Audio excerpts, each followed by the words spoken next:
Just being confident and trusting my horse, like there's been times when he's like, well, you're doing too much. Just do what you always do. Just relax. Don't use your hands and don't do this. Just trust him, relax, and like set it up right. Because I feel like sometimes I like know what I need to do and I get kind of like doing too much where I just need to relax and just put the horse in the right scenario and trust him and do the right thing, and then it works out better. You are listening to the Horse Radio Network, part of the Equine Network family.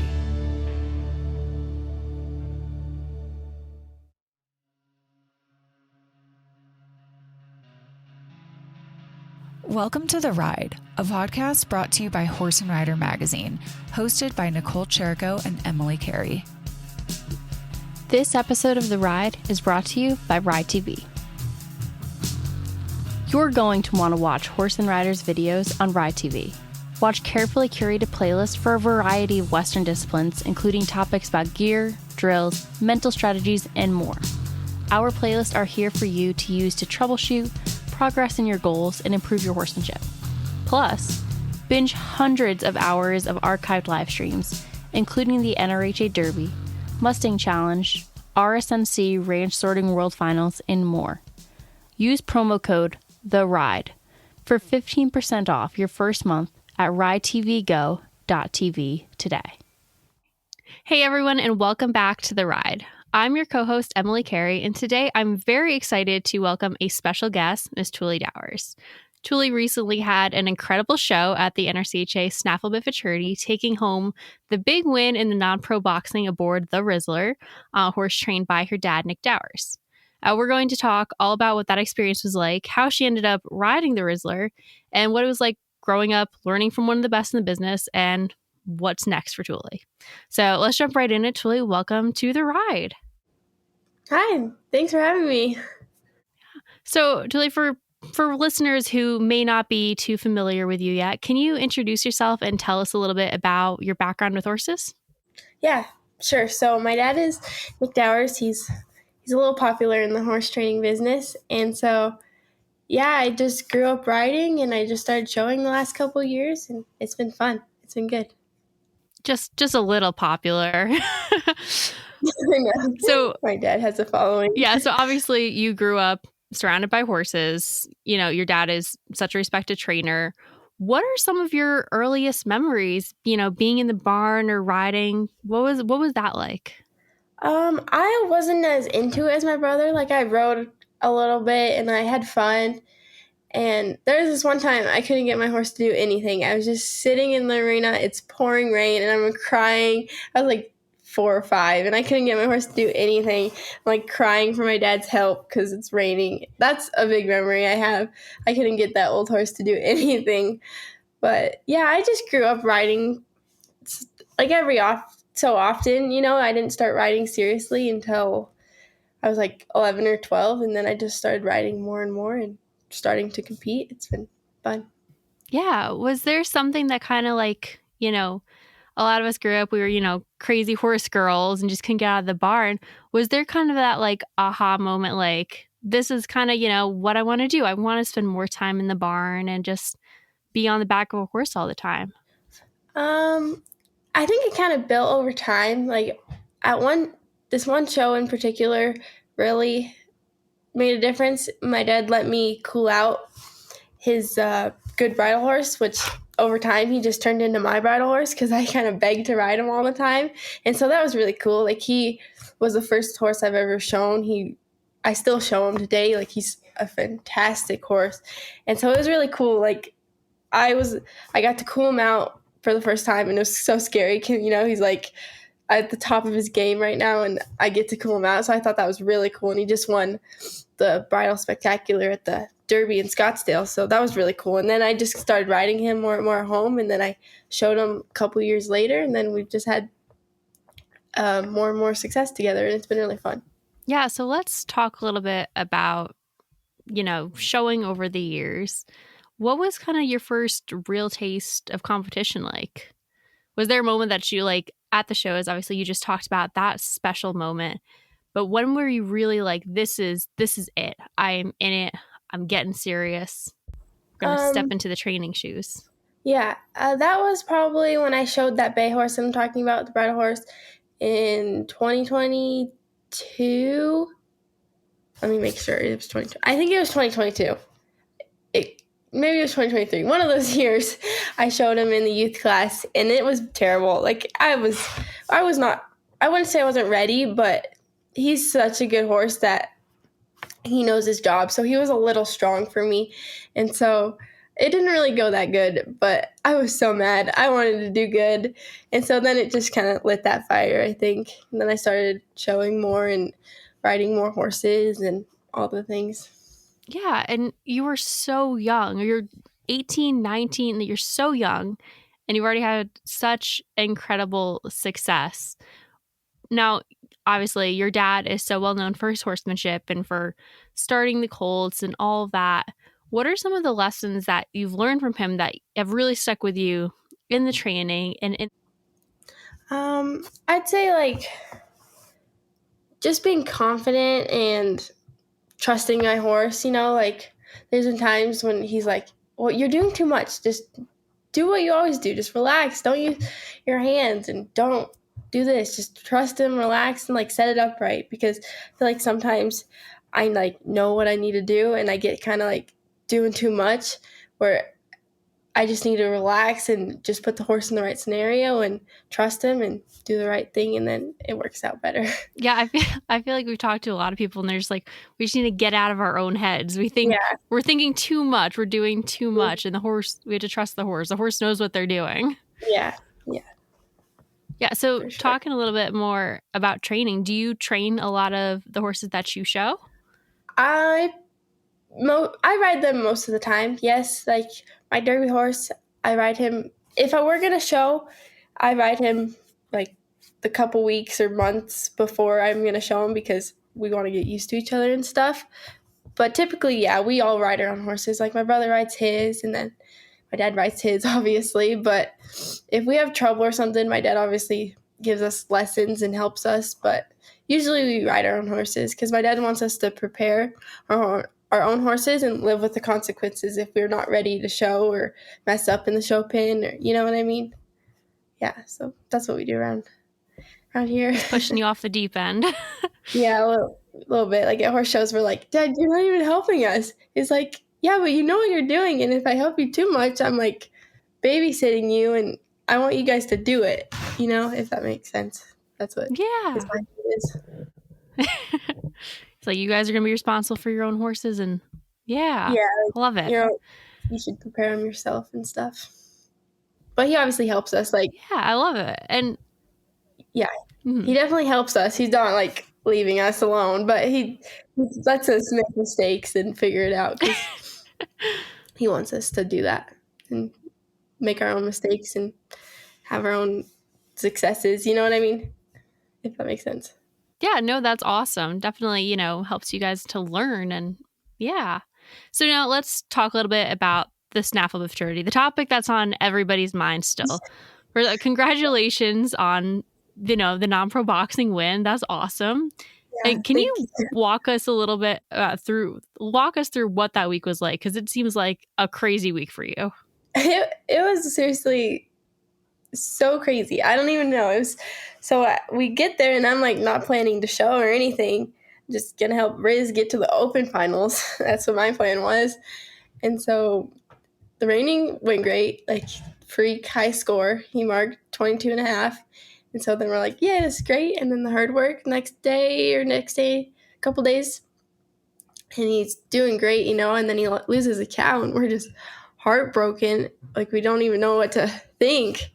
And so it took a little bit to like accept it. Like we were kind of bummed because that horse is so cool. Like you could just look at him and be like, he's a freak. Like he's one of the most athletic, most naturally built for the cow horse. Like he's just so good. And so the next day, my dad's friend Casey B. Roth was like, hey, well, when does that non-pro start? Like my brother's at home, but we could fly him in because he's rode Riz quite a bit. And so we're like, well, Crew could show him. And then we're like, well, he's not going to want to do that with homecoming this week and all this stuff. And then we're like, well, Tuli could show him in the boxing. But I hadn't ridden him that much. And so we saddled him and worked the flag, and it went good. And then we had till noon to enter that day. So we entered and then showed him in the reining the next morning at 8 a.m. -1 second out. It was crazy. Yeah, I mean, you weren't supposed to ride him. No. And there you go. And it obviously clearly worked out. Because you hadn't really ridden him much at home either. No, like so it was all just jumping right into it. Like I've trotted him and I kind of had a feel for him. Like I knew he was super gentle and not steady at all. Like I knew his personality just by being around him a lot and trotting him. So I wasn't scared in that aspect. It was just kind of like, okay, this is for real. We got to go do this, you know? What was going through your mind, initially thinking maybe your brother, maybe not. And then, hey, Tuli, here's the reins. I was like, I can't imagine the mental game that you must have gone through. Yeah, like it wasn't that hard in the beginning. Like I was just kind of like, I'm excited. Let's try it. Like, why not? We have nothing to lose, you know? And then once we got through the reining and we got through the herd work and we made it to the finals, that's when the pressure like kind of hit. Like going into the boxing finals, I wasn't really stressed out, but I was very nervous because I knew I had the lead and I knew that I just needed to hold my cow and mark decent. I didn't have to be big. So it was mentally, that was really tough. Like my dad was like, you're different today. Snap out of it. Like, wake up. Let's go do this. Go in. Let's go. And I'm like, I'm trying. But it's kind of hard mentally for the finals. Yeah, I bet. Obviously such a heartbreak at the beginning of the week to then all that pressure sitting on you. But it must have felt pretty good, getting that high score, walking out, seeing your name at the top of the leaderboard and knowing you can breathe now. Yeah, it was definitely relieving. Like after the herd work and the reining, because the reining's all on me. Like I gotta ask him to change leads in the right time and ask him to turn and hold him and all the things. So the reining was a lot of pressure, but I was really excited for the reining because I liked the reining part. And the herd work, since he lost the cow, that was a lot of pressure too. But I was really excited. Like I tried to stay very focused and knew the cows, and I tried to my best, and it really worked out. Yeah, absolutely. So you've mentioned a little bit about the Rizzler's such a special horse. Can you talk a little bit more on that, how he's so special and how you guys built that connection with him so quickly to be so successful? I don't even know how it happened so fast. Like, I've been around him a lot, and his personality is so fun. Like, he's always trying to nibble, but not, like, in a bad, biting way, just in, like, a, hey, what are you doing, And he's just goofy and so friendly. Like, he just wants to be your friend there all the time. So, like, riding him, he just wants to please. And so, like, we worked the flag. It was good. And then I loped him around after a little bit, got the feel for him. And then that night we came and schooled for the reining, and he just felt me more and more, and it was easier and easier. And then we schooled the morning of the reining before, a couple hours before, and we were just on it. Like, we could just feel each other. We were connected. It was just easier. He, like, knew what I was asking. He just wants to be there for you. It was awesome. That's so sweet. He sounds incredible. I love him from a distance. I don't think I'm alone in that. So obviously the snaffle bit for you showing the Rizzler, it wasn't planned. But typically when you're getting ready for a big show, what does your training and preparation look like, for both you and for your horse? Our horses are normally, we try to keep them pretty in shape. Like, we have a treadmill and stuff, so they're pretty in shape all year, And most of the horses I ride, they're pretty dang broke. Like, with me and my dad both riding them for a couple years, that they get pretty dang broke where they don't need to be rode 6 times a week, So before a show, I ride them, like, it depends, but I ride them pretty consistently a month and a half, 2 months before the show. Like, we start really focusing on what we're going to do and get ready to show. And yeah, I ride them, and my dad is always there to help. And yeah, that's kind of what we do. Is there something, like, when you're picking out your next derby horse or looking for the next horse to move on to, is there some traits specifically in those horses that you look for? Not necessarily. Like the horses that I've shown, the opportunities have just kind of like fell into place. Like my bridal horse, we just kind of I rode him a lot and I kind of knew him and I just fell in love with him really fast and stuff. And then my derby horse, he's 6, so my dad can't derby him. He can only 2-rein him. And so my dad's like, well, I guess Tuli could show him. And then I have a brother to him by Time for the Diamond, and they're super similar that I've shown. So my dad's like, well, you know him, so why don't you try Sniper, my derby horse? And so the horses that I get to ride, they just kind of fall in place, and they do kind of fit my style, but it just kind of happens. It's all God's works, definitely. No, absolutely. And let's talk a little bit about your style versus your dad's versus your brother's. Obviously, you guys all ride together. Are there some things that like really differentiate between you guys three as you're training next to each other? Me, I definitely use my legs a lot more. Like I very rarely am pulling or using my hands a lot. Like I definitely am all leg. Like this morning, it was really fun. I just put the reins on the horn and I did a pattern on my derby horse because I was riding him in bridle since he's 6, and it was really fun. My dad was like, okay, well, you got your lead changes with the rein on the horn. Let's try this. And it was really fun. It was kind of proved that I didn't really need my hands. So that was really fun. And then my dad, since he's obviously more higher level, he has his horses so in tune to him. Like they know what he's thinking. They know what he wants. And they want to please him, but not in like a overpowering way. They're just like, it's like a teamwork. It's really cool. Yeah, that's so cool. My horse would be gone if I even thought about riding with. She'd be gone.